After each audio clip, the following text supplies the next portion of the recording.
说德国人严谨，我看简直就是。现在乘坐这台车是一个迈巴赫的 L480，其实还是一台新车，但是这个车上有一个困扰客户已久的一个问题是，全车会有异响，响声分别来自于中间这一块，包括它的仪表台，你看，车辆一扭曲它就有。因为据四 S 店所有的工作人员来回复，这个是通病，没有办法处理，所以客户这次找到我们。我们先来看一下异响到底出现在哪里。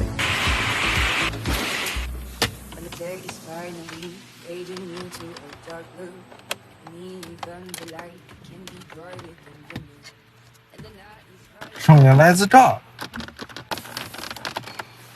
这台车的车辆异响的状况是，屏幕周围这一块都有声音，但是其实是一个点引起的，因为它的仪表台、中央扶手和马鞍的地方，它刚好是一个 T 字形的结构 ，T 字形的下方固定的没有那么完全，所以导致屏幕周围都会有咯吱咯吱的声音。那我们这次把马鞍全部重新进行分解，重新固定以后，现在的车上已经没有这个声音了。我们出去试一下，看问题得没得到根本的解决。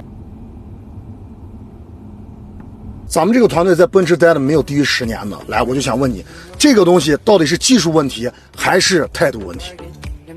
技术肯定是有的，但更多的是态度。中控的异响已经完美解决掉了，下一步就是2个座椅，还有4个门板。